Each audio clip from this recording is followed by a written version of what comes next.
The Women's Six Nations Show on Off the Ball. With Vodafone, a proud supporter of the Irish women's rugby team. We all belong to the team of us. Hello and welcome to this special show commemorating the Irish Grand Slam, which happened a decade ago now. It's hard to believe that it has actually been so long since that victory for the squad. It was an epic time, it was an unexpected time, but a very enjoyable one for everyone involved.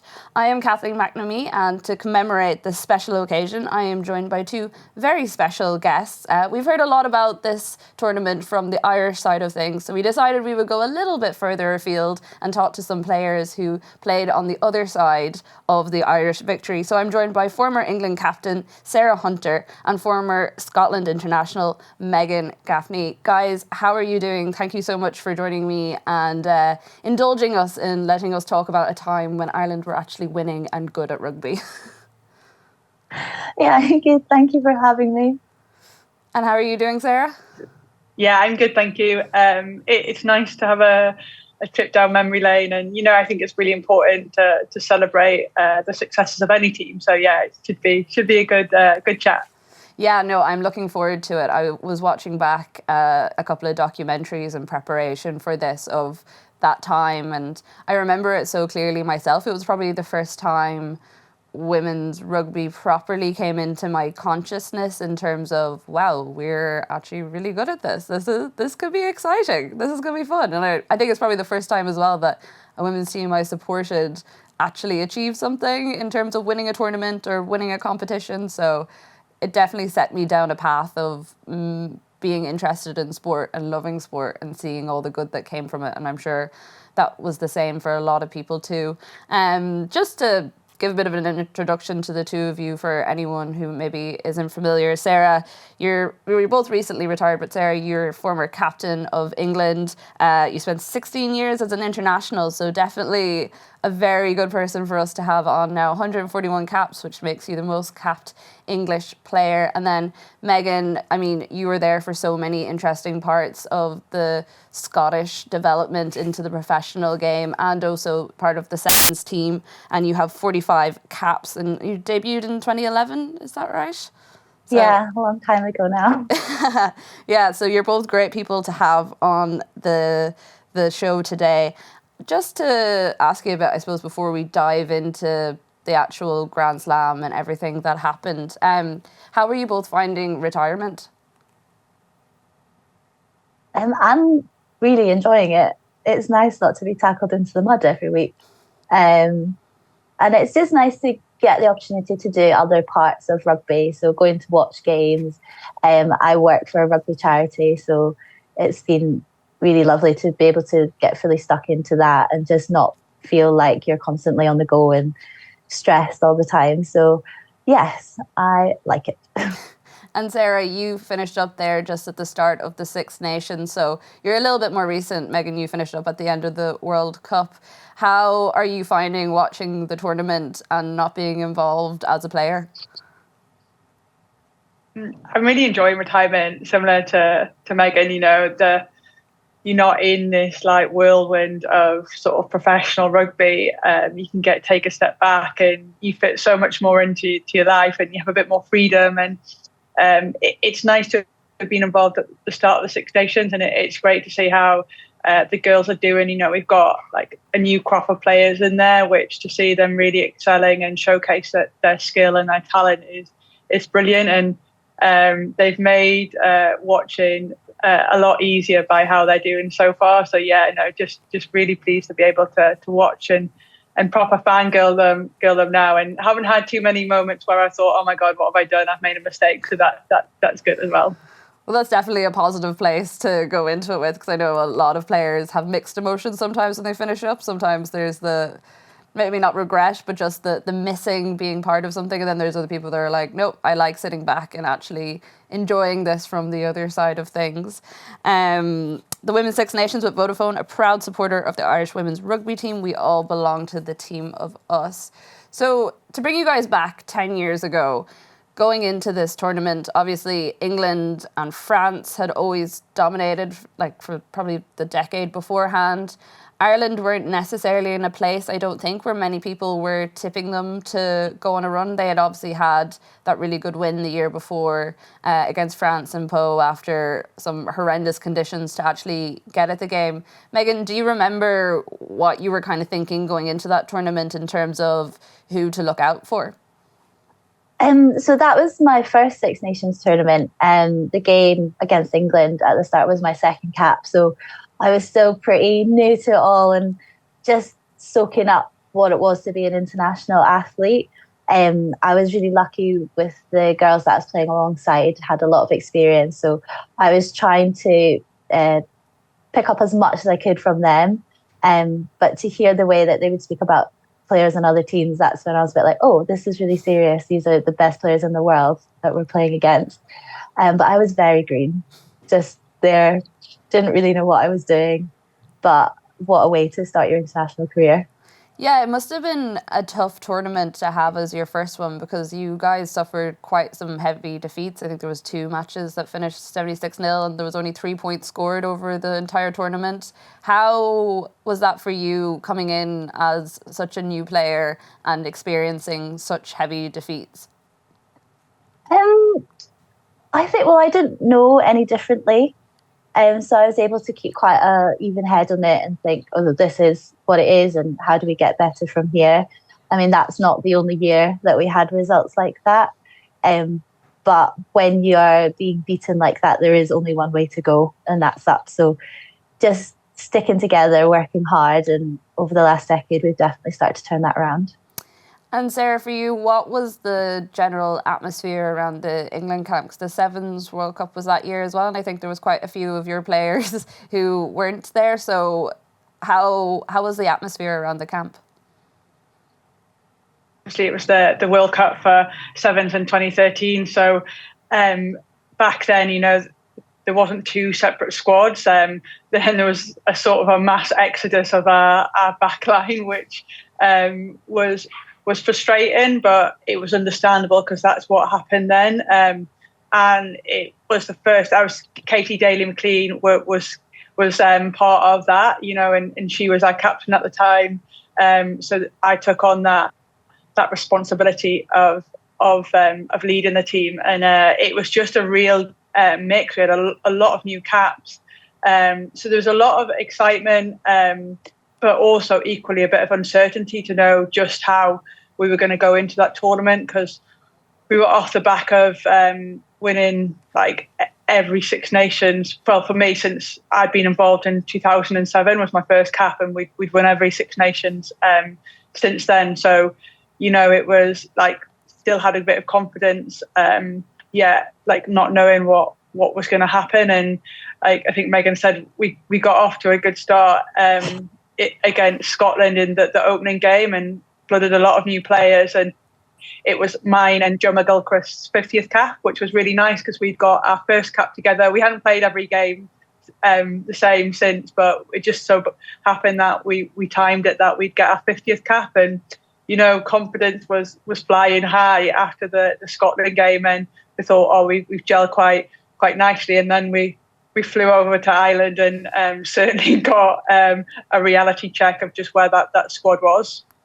Yeah, so to run people through the results just in case they forget them. So Ireland played Wales in their first game and they won that 10-12, and then they beat England 25-0 at home, which is actually the first time Ireland had ever beaten England.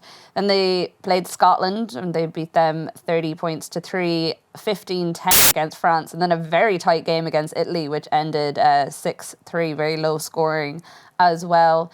Sarah, going into the tournament with that sort of dominance in the past, but also knowing you were kind of depleted, do you remember looking at the Irish team and being concerned, or like was there any particular players at the time that stuck out in your mind that you were like, okay, they're going to cause us some trouble?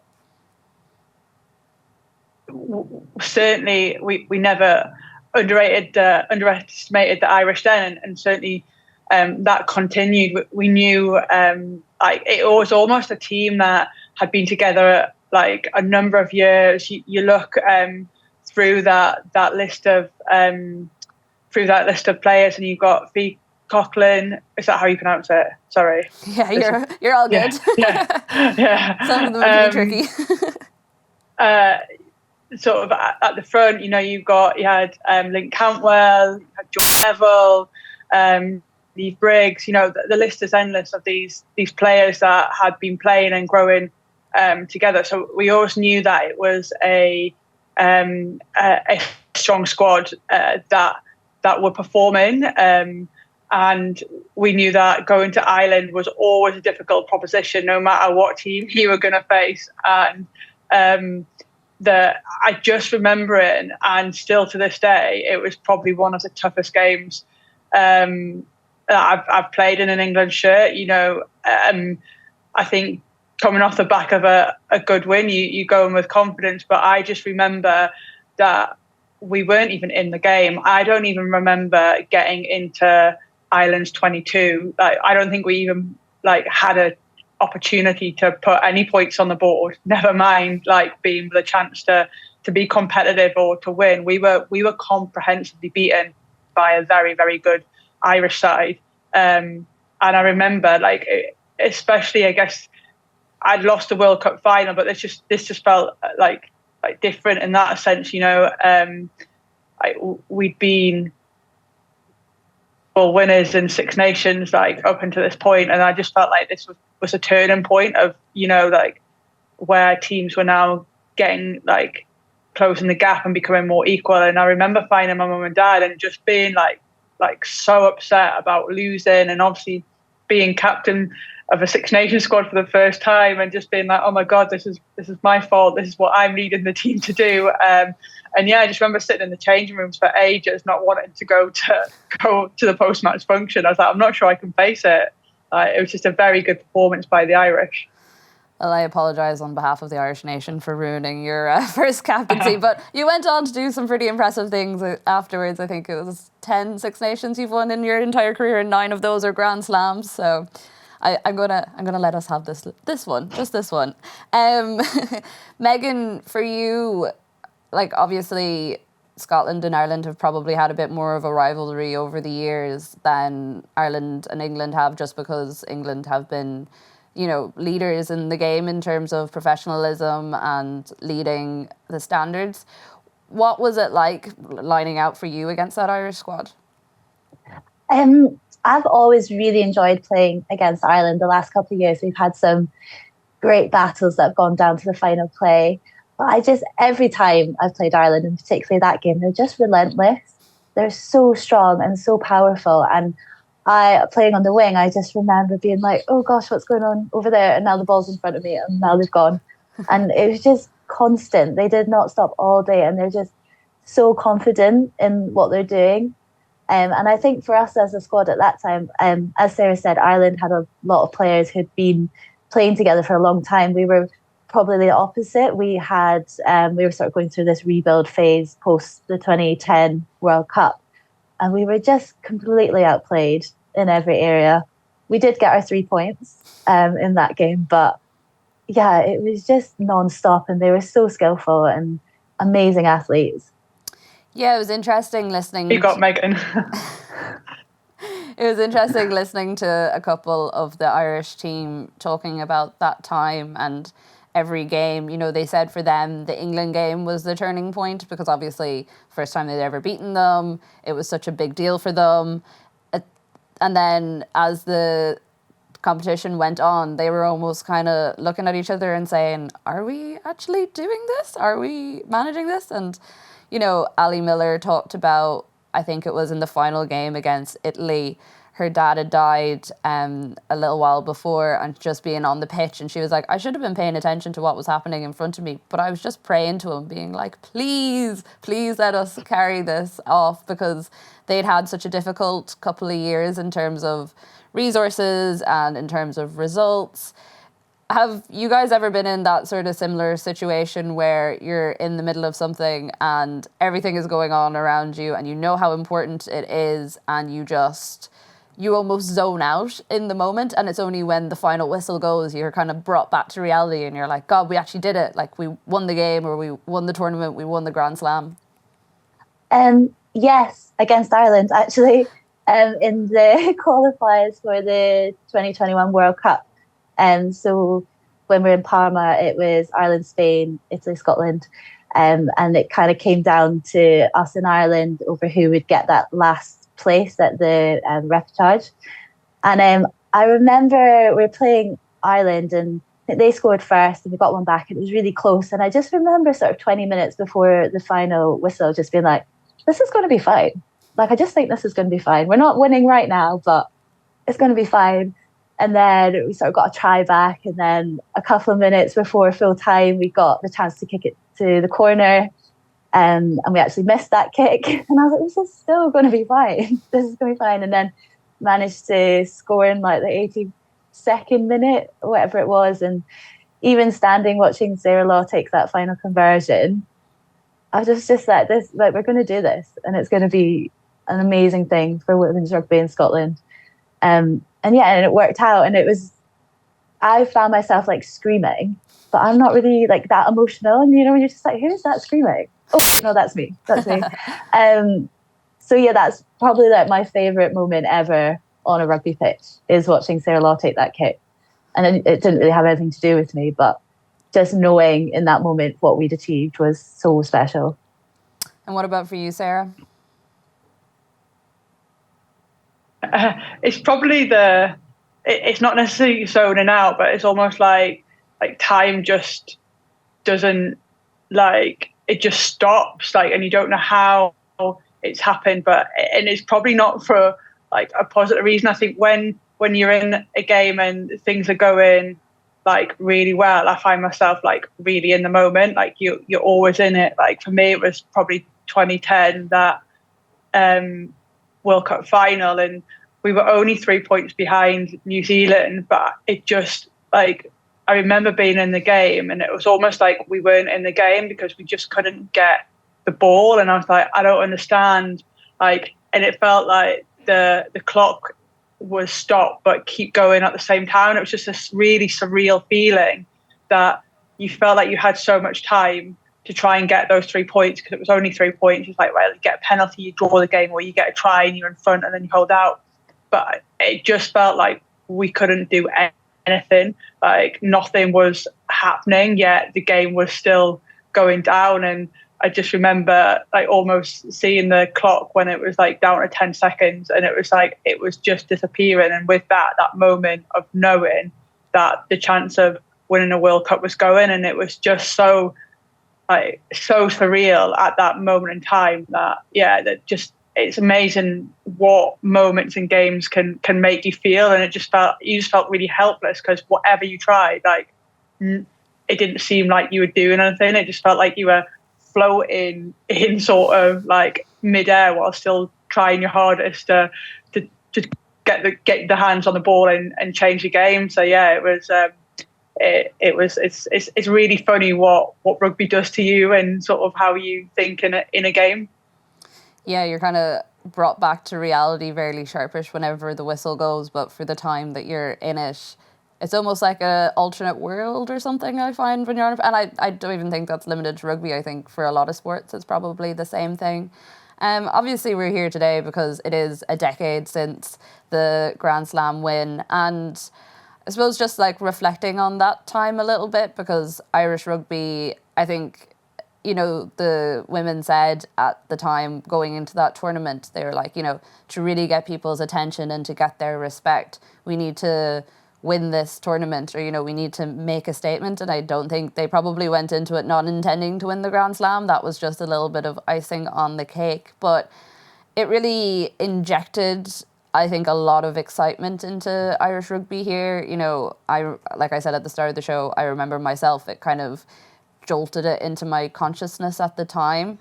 Sarah, you've obviously been on the side of winning a lot of Grand Slams and making it to World Cup finals and winning World Cup finals, and we've seen what that has done for English rugby and how professional the setup is, and, kind of world leaders, you would say, in the game. Can you talk through a little bit, I suppose, your own experience of over the 16 years that you were playing, how you saw that develop? Because obviously you were there before it was all professional as well. Absolutely. You know, I've probably seen an awful lot from my first cap in 2007 when England women's rugby team weren't a part of the RFU. So we had our own separate governing body, the Rugby Football Union for Women, that like funded itself and looked after itself and governed women's rugby in this country. And we didn't even have the same roles, you know. So they were the first sorts of challenges and barriers we faced. And then I think it was 2012 that we became fully integrated into the RFU as we are now. And our roles changed, and then gradually the investment over time changed. And I guess with more investment became like professionalism with a small p. Like we were still amateur, like we weren't full time at all until 2019. But whilst we weren't paid fully, you saw the increase of the support services. So like more coaches, more medical staff, more strength and conditioning, all the stuff around that makes you a professional player, but without actually getting paid to do it.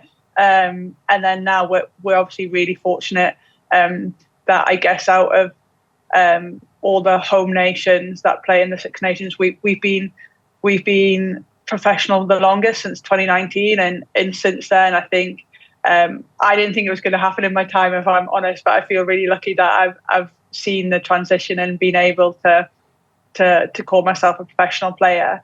And with that, I think it's just really skyrocketed where the game in England has gone, and I guess what England as a national team we've been able to do. And I think winning tournaments, Six Nations and World Cups generates that momentum and like sort of backs up the investment that I guess England rugby put into us as a game. And I think what's really great now is that all nations have fully invested in their teams, but it is more than just giving like players money. You know, you've got to invest in the whole game, whether that's at grassroots to develop like the future generations, whether that's the support service around that, so player welfare supported. I don't think it's just as simple as giving players money. You know, you have to have a program that's well supported and well resourced as well. And I think those are probably the sorts of things that over time will start to even get bigger and better for everyone, and that's where all the gaps will close. But yeah, I think it's really important sort of from my time and seeing where we are now. And I think what's really exciting about where the women's game can go. So hopefully in 10 years' time, who knows, Ireland Rugby might have won a few more Grand Slams, and then you've got another TV programme to make off the back of it. I really hope that is the case. I want to be making these shows. I want every year to be the centenary or like a decade since we've won something more exciting. And then, Megan, we've seen, like with Scottish Rugby, you were talking about at the time of the Grand Slam that, you know, it was a developing team. Players like yourself were coming in for their first caps. And since then, you're celebrating, you were saying earlier, 30 years of Scotland women's rugby this year, which is really exciting. And, you know, you just brought in professional contracts were announced at the end of December there. For you, how has that development been, and like what were the conversations like, and how did it kind of come about? So Scotland have been on quite a long journey in the last 10 years. There was a few years we were sort of a bit adrift. There wasn't much direction in where we were going. We had a huge turnover of players and of management. Every year something was different, and there didn't seem to be that much interest in it. And I think 2015 we got our first full-time coach in Shane Munro, and that really showed us that the union wanted to support us, and they wanted this to be a success. And that year as well, we actually had a big influx of younger players who have been the backbone of the Scotland team that you see today. So Lisa Thompson, Rona Lloyd, Helen Nelson came in that year as well. The season after, you had Rachel Malcolm and Sarah Bonner. So since then, we've definitely been building. And as the oh goodness, I've forgotten the word. As we've been getting more support, we have definitely been producing better results. It's not been, you know, a linear journey, but through the years, like these scorelines are getting closer. And to make it to the first World Cup in 12 years was huge for us. And I think having people in our camp in such close conversations with people within the union, they're showing how willing these players are, how dedicated these players are. And we just need a bit more support. And we don't have the luxury of other countries at the moment of having a huge player base. So the players we have need to be really well looked after, so that we can produce results and compete with the best teams. And to have 28 girls on contracts now is amazing. They're not full-time professional, they're for 21 hours. So a lot of our girls still do bits of work on the side. But the fact that that's where we're going is kind of unbelievable. If I think back to that Ireland game in 2013, we played at Lasswade Rugby Club, which is it's not even a big club in Scotland. You know, it's just a standard club, and we didn't even fill the stand. I think it was like mums and dads and a few friends. And now we're playing at Dam Health in front of thousands of people every home game. You've got England selling out Twickenham just about. And for that to happen in only 10 years is quite incredible. And I feel like this is a good time for me to step away because it is going on to that next stage. But I'm proud that I was sort of part of that generation that helped the change. And you've got girls coming in now, Emma Orr, Eliane Clark, who are going to be huge, huge names in rugby. And they're never going to know a non-professional game. Like, that's just mad. When I try and explain to them what it used to be like, they're just like, what? But yeah, it's going good places. Yeah, and like it's interesting the way you talk about it as well, because sometimes it's not even, you know, winning a Grand Slam or a World Cup. It's qualifying for those events. You know, say the Irish women's football team are going to Australia and New Zealand. It's the first time they've ever gone to a major tournament, and football is booming here as a result of it. So like it's just about getting people excited and on board and taking them on that journey, as well as also aiming for the higher level of, okay, well, let's win a tournament, or like let's beat the team like England that we've never beaten before, whatever it might be. The Women's Six Nations show at Vodafone, a proud supporter of the Irish women's rugby team. We all belong to the team of us. I want to bring you guys back to the 2017 World Cup, and just what the experience, or what was the general impression of a major tournament being hosted in Ireland? A great time, you know, when the announcements are going to come out of where it is, and the fact that it was going to be in Ireland and shared between Dublin and Belfast, I thought was brilliant, you know, especially for us in England. It wasn't too far to travel. Having played a lot of games in Dublin, we know what the support was going to be like from the Irish, and how they would really get behind the tournament. And, you know, like rugby's huge in Ireland, and it's always been great to go and play there. So yeah, it was yeah, like a really good reaction from everyone at England that it was going to be there, and playing at UCD, to be able to stay on site and play where you live, you know, have that sort of, I guess, a bit like a Olympic Village type vibe was really good. You'd bump into the other countries and you could catch up with people you know, and then moving the semis and finals up to Belfast to play up in Ulster Stadium was brilliant, and it wasn't too far for our fans to travel. So that final against New Zealand almost felt like a home game. You know, it definitely felt like there was more white shirts there than there was black. I mean, unfortunately for us, another final against New Zealand didn't go our way, but like the whole occasion to play a World Cup out in Ireland was brilliant. You know, like we were so welcome. The hospitality from everyone over there was just brilliant. And yeah, it was just a shame that we couldn't get the win we wanted to top it all off with. And Megan, for you, like obviously, I think when you reflect on the last decade or so, it's interesting. I feel like Ireland and Scotland have been on very similar journeys in terms of the peaks and the troughs, and Scotland are probably a little bit ahead of where Ireland are at the moment in terms of their progress, though hopefully we will be catching up with you very, very soon. For you, what was it like seeing that, you know, this major tournament was being hosted in a country that, you know, didn't maybe always appreciate the women's game all that much, but was willing to host a tournament like that and I suppose try and promote the sport in the country? I think for the sport, it was incredible. The show that Ireland put on was amazing, and to sort of ingrain rugby with their culture and show everyone that this is Ireland and we love rugby, whether it's junior, men's, women, like rugby's rugby. I think for us as Scots, we get on so well with Ireland and we would have just loved to have been there competing. So that lit a fire for us to be like, right, we're going to be at the next one. But to see the support that all of those games got, all of the teams, I felt like it was a real turning point in women's rugby in terms of the fan base. And it wasn't just people who knew the players that were going to watch. Everyone was travelling there, whether you knew them or not, whether it was your country or not. And I think that's where the game is going. And we saw that again at the World Cup in New Zealand last year.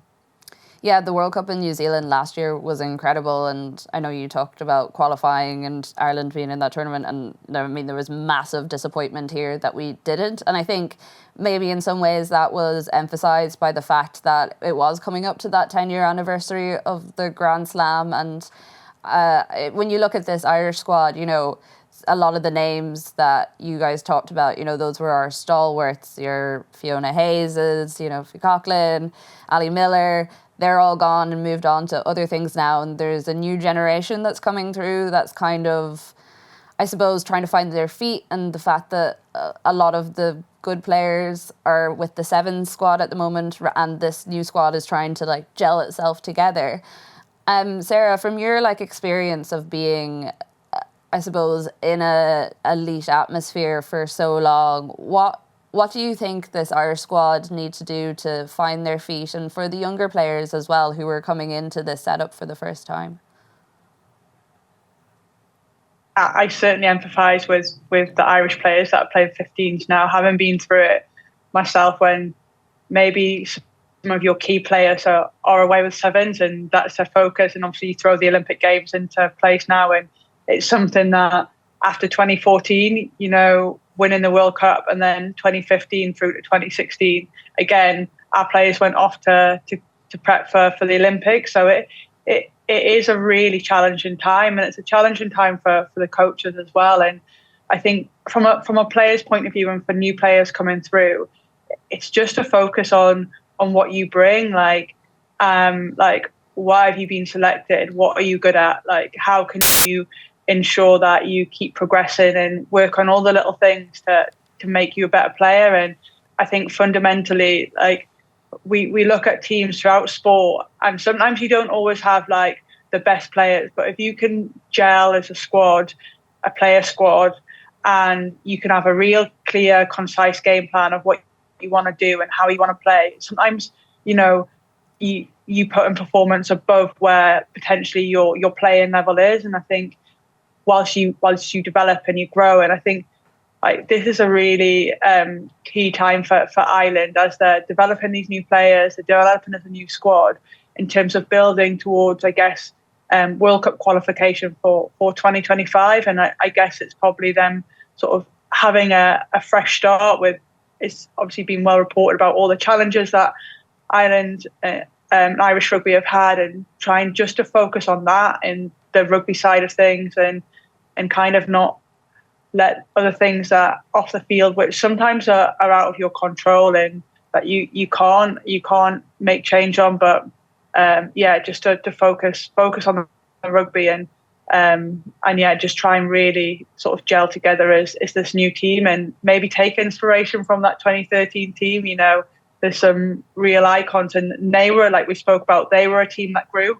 That team didn't just win a Grand Slam Six Nations overnight. You know, that takes time. It takes time for a team to build and click together. And this is a fresh start for these girls post not qualifying for the last World Cup. Yeah, it's interesting. So many of the players that made up that squad are now so involved in developing the sport in Ireland. You know, you have players like Niamh Briggs, who's with Munster and Ireland. You know, Fiona Hayes is coaching as well. So many of them are doing work either within the women's sports sphere in Ireland or specifically the women's rugby sphere. And you feel like they really are the sort of people that if these girls now are looking for some motivation or, you know, looking at a team that maybe didn't have everything but made something of it, they definitely are the shining example of that. Like we talked about the Po incident the year before, where they had to spend like 16 hours on a bus just to get to a match and then nearly beat France. I think the final result was just a point between them. So there's definitely a lot of parallels, and I suppose a lot of people here would have hoped that maybe things had moved on a little bit more at this stage, but the example that they have of what they've done is definitely a brilliant one for this team to take forward. Megan, you said earlier that about being your first cap in the 2013 Six Nations. For you as a young player and who had kind of that direct experience that a lot of the young players in our squad are having now, in terms of having heavy feet or just feeling a little bit demoralised or anything, what would you say to them to take away from this tournament? And I suppose, how do you let it not get to you and keep the love of the sport? Because it's hard when you are losing and they are fairly big scorelines. Yeah, I think you just need to trust in the process. As Sarah said, these things don't happen overnight. So it's about finding positives. Might be tiny little things, but just knowing that you're moving forward in some way. I always found when we had heavy defeats, the girls would stick together and we cheer each other up. And at the end of the day, like, that's why we play, is for the love of our teammates, for the love of the sport. And I think I always thought, if I'm not here doing it and putting in the time, who else is going to? Like, it's not going to get better if I walk away. So it's just an understanding that it will get better. People want Ireland to do well, and the players, if they can stick together, like, they're only going to go forward. Yeah, definitely. And I suppose to look at the actual tournament itself, I know Simon Middleton was talking ahead of the games for the next year that's coming up, that like he's a bit concerned that where is the tournament going to go from here? And if we look at like the 2013 Grand Slam win by Ireland was like a little bit of an outlier in the last like 20 years of the competition. England and France have pretty much dominated the whole thing.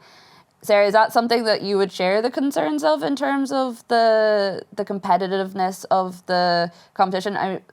It's kind of interesting because you see teams like Ireland maybe fall away a little bit at the moment, but teams like Scotland and Italy in particular have been really, really impressive this year.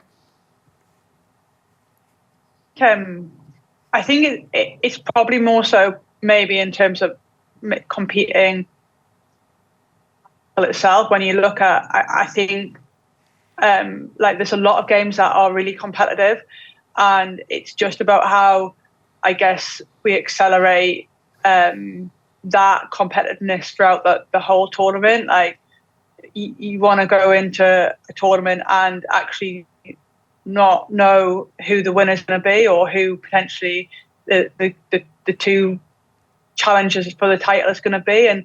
But that comes from like England and France have been supported a lot longer from a full-time professional point of view, and I genuinely hope and think that actually that gap isn't like as big as we might think it is. Like when you look across the whole tournament and the matches that are played and the fine margins between some games, and just how good rugby is being played. And I think it's just about how the teams that have had the longer amount of time to grow their game, how the others can probably chase that down. And I don't think it will take much, because I do think when you get into professional rugby and girls can now do it full time without having to have any other worries about work, that will close pretty quickly.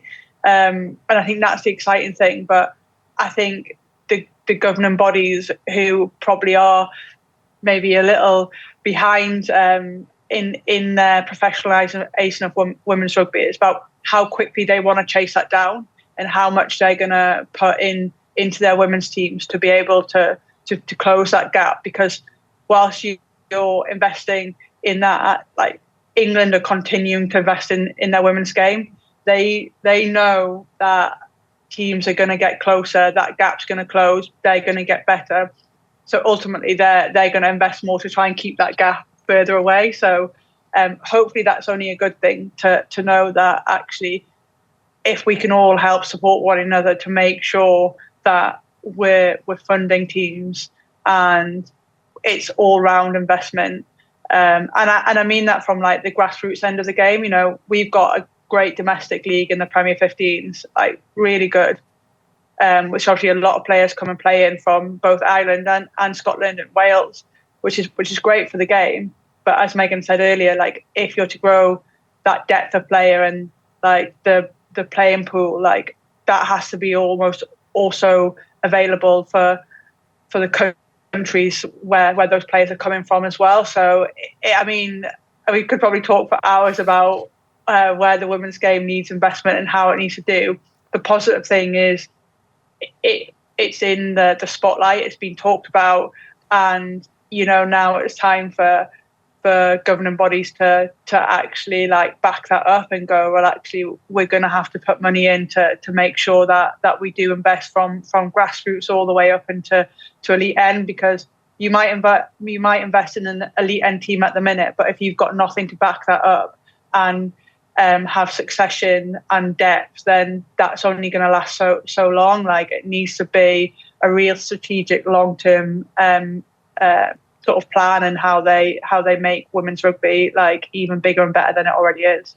Yeah, and I think there's a really interesting blueprint for that at the moment when you look at, say, the investment that's been put into things like the WSL and women's football and the, you know, I covered most of the Euros in England last year, and it was incredible, the crowds that were turning out, the amount of people that were travelling, and all of that came with everything that you're saying there, Sarah. You know, it was increased investment, it was increased professionalism, it was making sure that players were supported in pursuing their dreams and pursuing these things. Megan, for you, what would be your ideal next step for Scotland in the current journey that they're on with the women's team? I think for me it would be to get all players on full-time contracts so they're covered for their full week. They don't have to stress about finances, because although they're doing what they love, like life is life and it's hard going at the moment. So to be able to take that away would be, you know, another thing lifted off their shoulders. I think the club game in Scotland we do need to do something about. At the moment, I think 24, 25 of our contracted players are playing down south, which is great for them and it's improving our national team, but we don't have anything underneath that at the moment. I'm not really sure what the answer is, whether we bring everyone back, but I think there needs to be some thought and investment to go into that. We've got a good sort of pathway beginning to form. We had the first Celtic Cup this year, which was really successful and was a stepping stone between the club game and international. But I think that can't just be a couple of games a year. That needs to be more structured, and if we can get more of our players involved in that. I think it is actually a really exciting time. We've gone through a little bit of a changeover of players. Myself and Hannah Smith have retired. Got Lisa and Rona are away with the Seven. So there is a bit of change.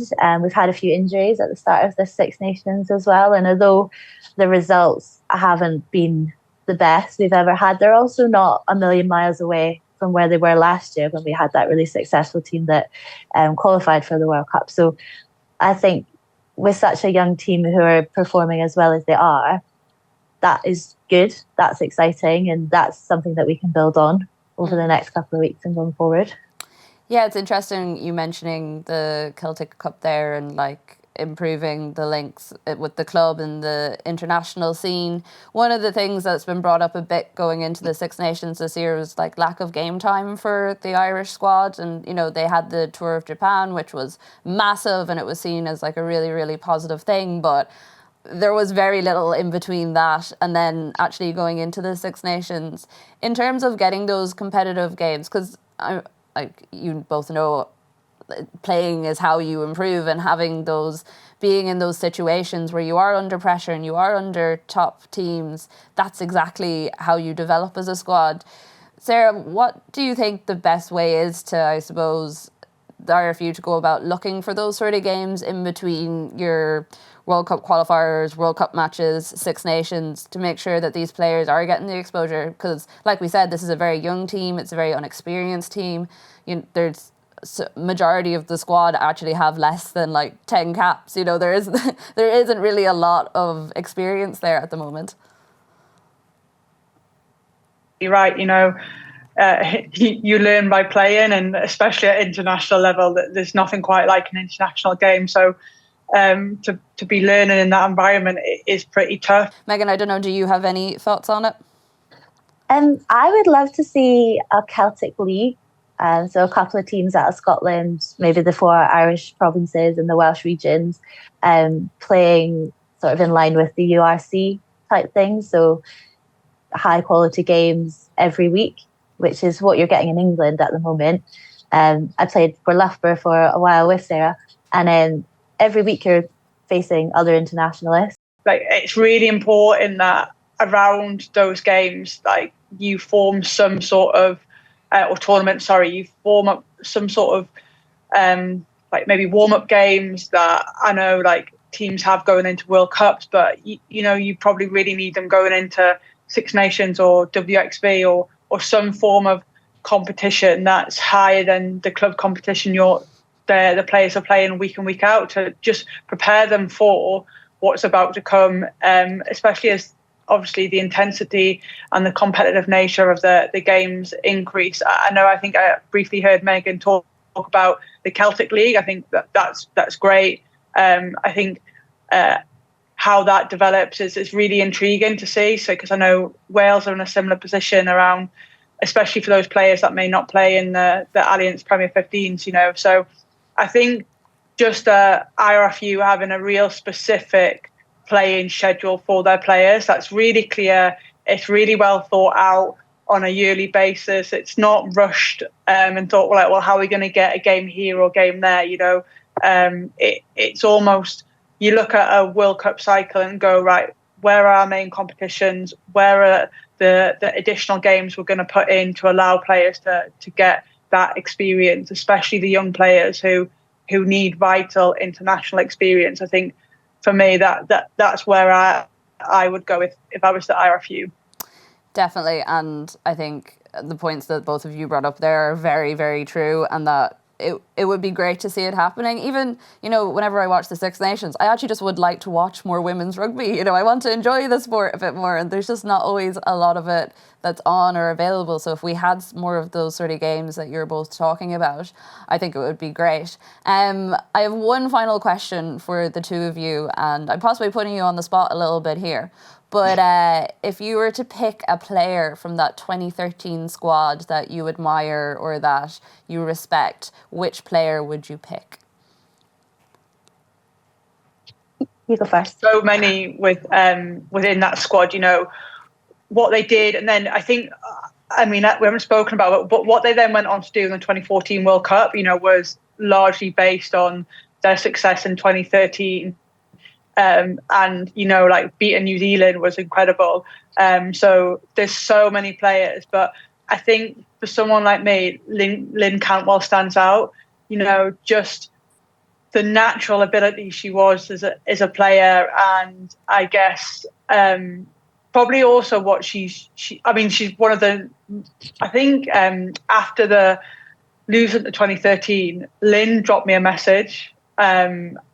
And she didn't have to, you know, just to sort of explain, like say she was thinking of me, like it must have been tough. And I just thought, well, do you know what? That's the opposite team that someone's reached out to just check in on how you are, because I think she could see I was visibly upset. And I think what she's done for the game in that tournament and what she went on in 2014 in her career, and I think what she's gone on to do in women's rugby and her role in South Africa now and everything she's done in between, I just think she's a brilliant player and a brilliant person. So for me, out of all the wonderful people in that Irish squad in 2013 that won the Grand Slam, I think Lynn Cantwell probably is someone that deserves a mention. I like the way, Sarah, you're making sure that you don't offend anyone by leaving them out. They're all wonderful. I love them all.